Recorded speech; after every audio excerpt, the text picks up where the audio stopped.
तालुका आता पूर्णपणे पाणीदार होणार आहे, दुष्काळ कायमचा संपणार आहे आणि या योजनेची सुरुवात आम्ही केलेली आहे।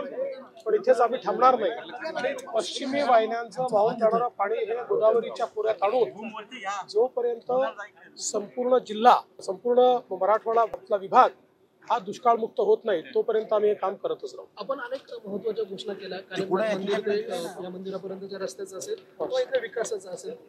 निश्चितपणे या ठिकाणी मच्छिंद्रनाथ मंदिर असो किंवा कानिफनाथ मंदिर असो, खूप मोठी श्रद्धा भाविकांची आहे। राज्यभरातून लोक या ठिकाणी येतात।